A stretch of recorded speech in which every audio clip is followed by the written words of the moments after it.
शिव जी पर एक लोटा जल आपने हमने समर्पित किया और भगवान शंकर पर जब जल समर्पित कर कर हम उस जल का आचमन करते हैं, हम उस जल को पीते हैं, आचमन करते हैं, तब उस शिवलिंग का जो तेज पुंज है, भगवान शंकर के शिवलिंग में जो तेज पुंज होता है, क्योंकि शिव महापुराण के अंतर्गत और लिंग पुराण के अंतर्गत, नर्मदा पुराण के अंतर्गत हमेशा कही गई है कि चाहे घर में जो शिवलिंग हो वो, चाहे तुम्हारे घर के पास में जो मंदिर हो उसमें जो शिवलिंग हो वो, या 12 ज्योतिर्लिंग, उपलिंग, ये जितने भी शिवलिंग विराजमान हैं, ये जितने भी शिवलिंग विराजित हैं, इन शिवलिंग पर जब हम जल चढ़ाकर उस जल का आचमन करते हैं तो उस शिवलिंग की जो ज्योति होती है, शिवलिंग की जो ऊर्जा होती है, शिवलिंग की जो एनर्जी होती है, शिवलिंग का जो बल होता है, वो बल हमारे भीतर भी उतरता है और हमारे रोगों को निवारण करता जाता है, हमारे दुखों को निवारण करता जाता है, हमारे कष्टों का निवारण करता जाता है,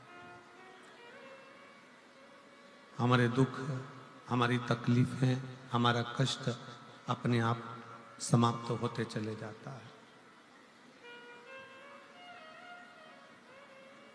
3 स्थान शिवलिंग पर वर्णित है कि ये 3 स्थान का जब स्पर्श करते हैं तो आप कितने भी रोग से ग्रसित क्यों ना हो, आप कितने भी रोग से घिरे क्यों ना हो,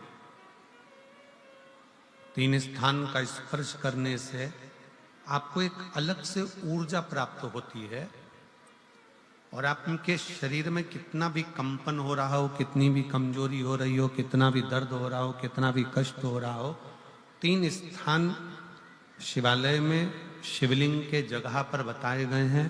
उन स्थानों का स्पर्श करने से शरीर में एक ऊर्जा आती है, शरीर में एक बल उत्पन्न होता है, एक ऊर्जा आती है,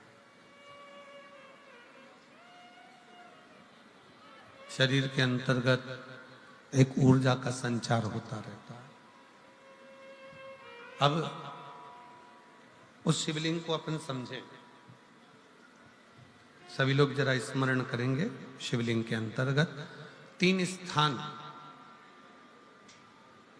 ऐसे बताए गए हैं जो हमारे को एक बल देते हैं, हमारे भीतर की एक ऊर्जा उत्पन्न करते हैं। हमारे अंदर कितनी भी कमजोरी होगी, अगर आपने वो 3 स्थान पर हाथ का स्पर्श कर कर पंचाक्षर मंत्र नमः शिवाय या षडाक्षर मंत्र ओम नमः शिवाय या श्री शिवाय नमस्तुभ्यम का स्मरण किया है तो वो स्थान का स्पर्श करते ही आपके अंदर एक ऊर्जा, एक एनर्जी, एक बल आपके अंतर्गत आता चले जाएगा, एक ऊर्जा आपके अंतर्गत आती चली जाएगी। 3 स्थान, पहला जो ये जलाधारी बनी हुई है, ये जो गोल जो भाग आता है, जलाधारी में जो भी गोल भाग है वो गोल भाग का हाथ से स्पर्श करना, अर्थात जो माता जी का हस्त कमल है, पार्वती जी का, वो जो गोल जलाधारी है जिस पे शिवलिंग रखा हुआ है, वो गोल जला, ये जो चरण है जहां से पानी बहकर जाता है उस स्थान पर नहीं, जहां गोल भाग है उस गोल भाग पर अपने सीधे हाथ का स्पर्श करना और श्री शिवाय नमस्तुभ्यम का जाप या पंचाक्षर मंत्र या षडाक्षर मंत्र ओम नमः शिवाय का जाप करना, पहला। दूसरा स्थान, जहां से पानी बहकर जा रहा है उस स्थान का पानी जहां से बहकर नीचे गिरता है वो भाग पर अपने हाथ का स्पर्श, जहां से पानी बहकर नीचे गिरता है, जो जल आप चढ़ाते हो वो जल बहकर जो नीचे की ओर जाता है उसका स्पर्श, और पंचाक्षर या षडाक्षर या श्री शिवाय नमस्तुभ्यम मंत्र का जाप। फिर तीसरा स्थान बताया कि शिवलिंग में किसी भी स्थान पर अपनी हथेली का स्पर्श, केवल हथेली का स्पर्श, उसमें उंगलियों का स्पर्श नहीं, केवल हथेली का स्पर्श, और पंचाक्षर या षडाक्षर या श्री शिवाय नमस्तुभ्यम मंत्र का जाप। ये 3 स्थान ऐसे बताए हैं कि आपके शरीर में अगर बिल्कुल भी इतनी एनर्जी नहीं है कि आप 2 कदम चल सकते हैं, तो शंकर के मंदिर में, शिवालय में जाकर ये 3 स्थान का स्पर्श करिए। मंदिर से जब आप बाहर निकलेंगे तो खुद के बल पर निकलेंगे, कोई आपको उठाने के लिए जरूरत नहीं पड़ेगी। आप स्वयं के बल पर निकल सकते, स्वयं के बल पर आगे बढ़ सकते, स्वयं के बल पर अग्रणी हो सकते, स्वयं के बल पर आप आगे निकल सकते हैं। 3 स्थान हैं जहां व्यक्ति के जीवन के दुख, तकलीफ, रोग, कष्ट अपने आप नष्ट होते चले जाते हैं। तो पहला जो स्थान है वो पार्वती जी का स्थान हस्तकमल, दूसरा कार्तिकेय और गणेश के मध्य में जो अशोक सुंदरी है और कार्तिक गणेश बैठे वहां से जो पानी नीचे की ओर आता है वो स्थान, और तीसरा अपनी हथेली का, शिवलिंग का कोई भी स्थान जहां अपनी हथेली का स्पर्श हो जाए वो स्थान। ये 3 जगह हमें बल देती है, हमें ऊर्जा देती है, हमें एनर्जी देती है। जब जिस समय पर तुम्हारा 2 मन हो रहा हो, तुम्हें लग रहा हो कि मैं निकलूंगा कि नहीं निकलूंगा, तुम्हें लग रहा है कि ये एग्जाम में क्लियर कर पाऊंगा कि नहीं कर पाऊंगा, मैं पहुंचूंगा कि नहीं पहुंचूंगा, तो यही 3 स्थान, यही 3 स्थान, 3 अक्षत को इन 3 स्थान पर ही रखा जाता है। जो 3 स्थान अभी आपको बताए हैं, एक माता पार्वती जी का गोल स्थान हस्तकमल स्थान, दूसरा जहां से पानी बहकर नीचे की ओर जा रहा है उसी विराम स्थल पर, और तीसरा शंकर भगवान के शिवलिंग पर। ये 3 स्थान 3 अक्षत से पूर्ति कर देते। जैसे प्रदोष के दिन, प्रदोष काल में जलाया गया दीप, प्रज्वलित करा गया दीप 5 स्थान पर फल देता है। कितने स्थान पर फल देता है? 5 स्थान पर। आप में से कितने लोग हैं जो प्रदोष के दिन दीप लगाने मंदिर जाते हैं या शंकर जी के मंदिर पहुंचते हैं? बहुत बहुत प्रणाम आपको, साधुता जानना चाहिए।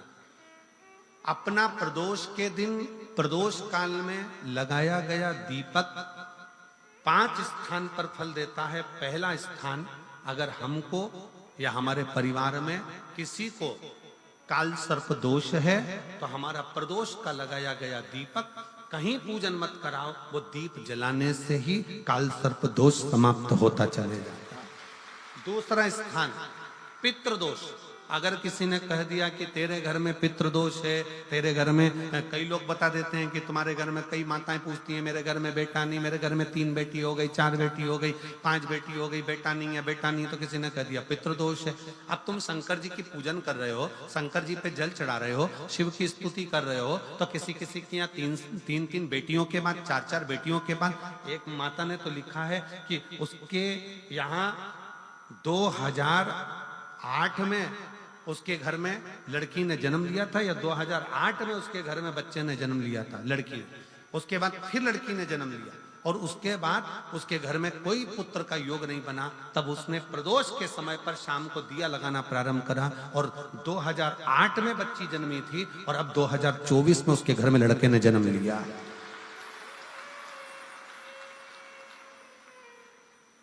2024 में उसके घर में पुत्र ने जन्म लिया। वो बेटी होगी यहाँ पर कहीं ना कहीं, जिसके घर में बेटे। पहले की लड़की हुई, फिर 2 जुड़वा लड़की हुई, जुड़वा लड़की में से एक लड़की शांत हो गई, फिर आखिरी में बच्ची के कारण बस संतान प्राप्ति का योग नहीं बना। आखिरी में उसने फिर पुनः भगवान शंकर के प्रदोष काल में दीप जलाना प्रारंभ कर। कहीं बैठी हो तो हाथ हिला सकती हैं, अगर कहीं बैठी हो। कितना कितना विचित्र कर्म है, जरा विचार करिएगा। कि प्रदोष काल का लगाया गया दीपक, प्रदोष काल, प्रदोष के दिन, प्रदोष काल का जो दीपदान होता है वो सरल नहीं होता, वो सहज नहीं होता। 5 स्थान की पूर्ति करता है। पहला, जम के बोलो, पहला स्थान किस चीज के लिए? काल सर्पदोष के लिए। दूसरा, पितृदोष। कैसा भी तुम्हें कोई पितृदोष बता दे, कितना भी तुमसे कोई कह दे कि तेरे घर में पितृ का दोष है, तेरे घर में ये दोष है, अगर आप प्रदोष के दिन, प्रदोष काल में, अर्थात सूर्य अस्त के समय के 2:45 तक का जो समय होता है, 2 घंटे के समय का, उसके अंतर्गत अगर आप प्रदोष काल के समय में भगवान शंकर को दीप लगाने के लिए अगर पहुंचे हो तो वो आपको फल देगा ही, पितृदोष का निवारण होगा ही। चाहे तुम कुछ करो चाहे मत करो, वो पितृ की शांति करा दे। दूसरे नंबर पर है पितृदोष। तीसरे नंबर पर है वास्तु दोष। हमारे घर का, अब एक बहुत सावधानी से श्रवण करने वाला विषय है।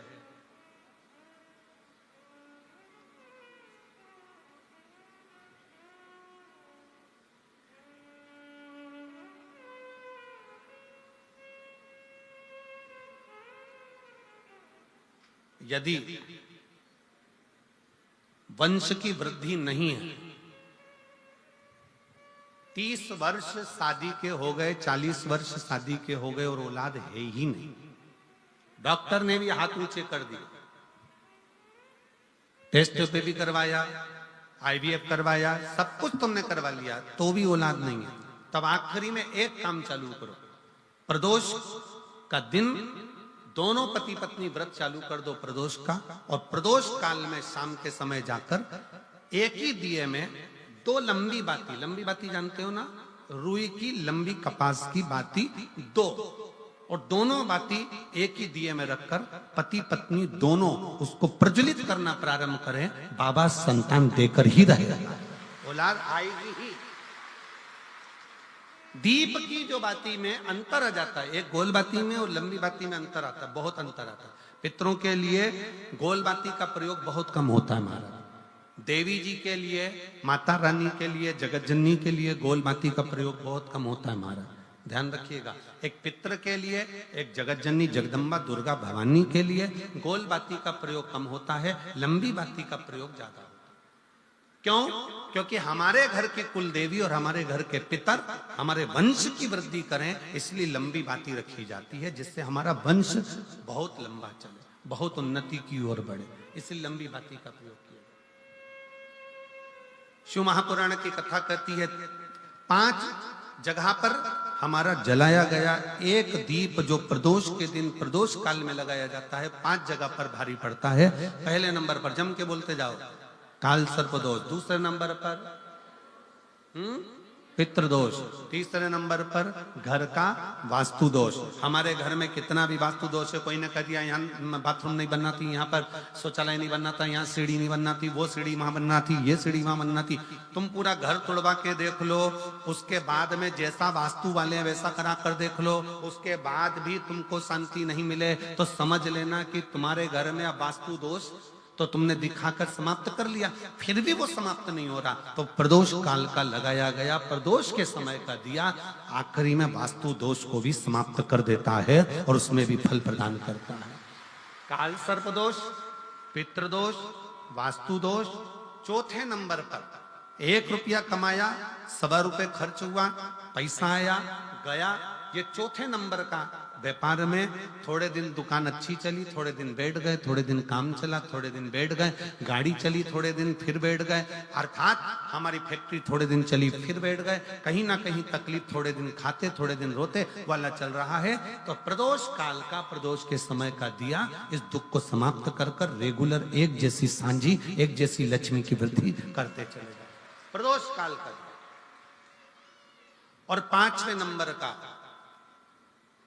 प्रदोष काल का दिया, प्रदोष समय का दिया 5वें नंबर पर रोग का निवारण का, रोग निवारण।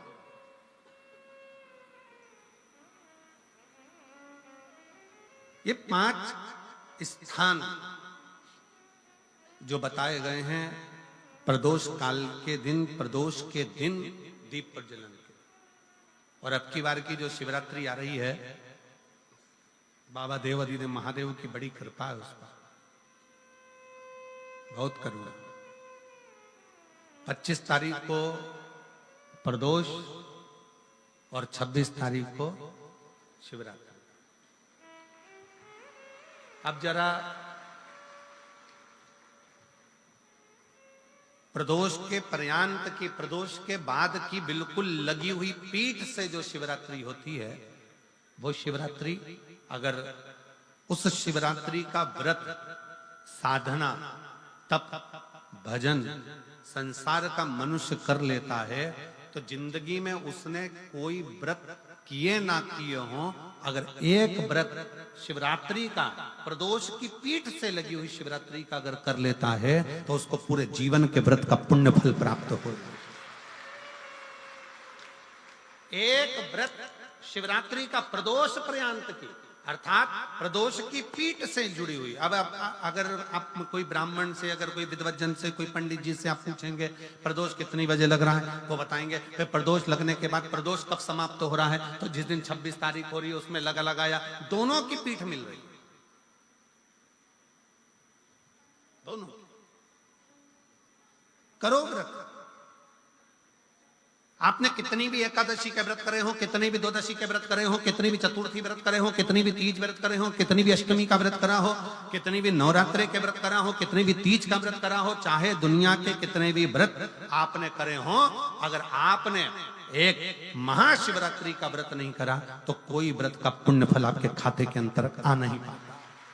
शिवरात्रि के व्रत की इतनी मूलता है। पर एक निवेदन है, अगर कोई बुजुर्ग है, कोई बीमार है, कोई बूढ़ा व्यक्ति है, बहुत बीमार है, तो उसको निवेदन है आप व्रत ये नहीं कि 24 घंटे का करो, आप व्रत 2 घंटे का कर लो, 1.5 घंटे का कर लो, 1 घंटे का कर लो, 15 मिनट का करो। पर निवेदन है कि जो बीमार व्यक्ति है वो आधे घंटे, 1 घंटा, 2 घंटा, 6 घंटा, 15 मिनट पर शंकर की शिवरात्रि का व्रत ये विचार कर करना, बहू बेटा नाते रिश्ते सबको कह देना। कोई बीमार व्यक्ति है ना, वो भी कह दे कि देख बेटा मेरा व्रत है, तो घर के लोग कहेंगे पापा आपकी तबीयत खराब, मम्मी आपकी तबीयत खराब, दादी आपकी तबीयत खराब, आप व्रत कैसे कर रही हो, बच्चे की व्रत, बच्चा कैसे व्रत कर रहा है, तो कह देना मेरा 2 घंटे का व्रत है, 2 घंटे मैं बाबा का नाम लेकर, जल चढ़ाकर, जल का आचमन कर कर मेरे बाबा की भक्ति कर लूं 2 घंटे की, मेरा व्रत पूर्ण हो जाएगा। मैं व्रत कर रहा हूं,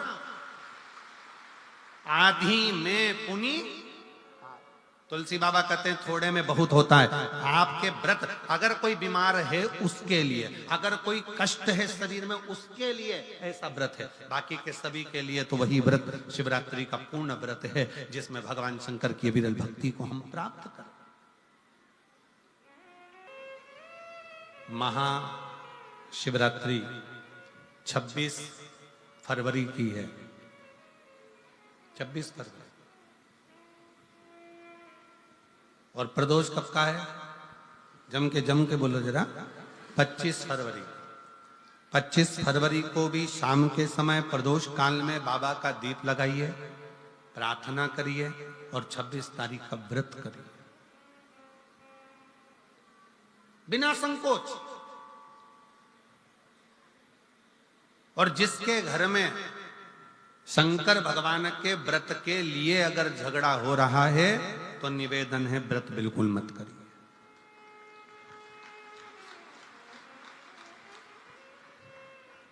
पति पत्नी का झगड़ा हो रहा है, पति कह रहा है क्या शंकर शंकर लग रहा है, अपने को शिवरात्रि के दिन शंकर जी का अपमान नहीं सुनना।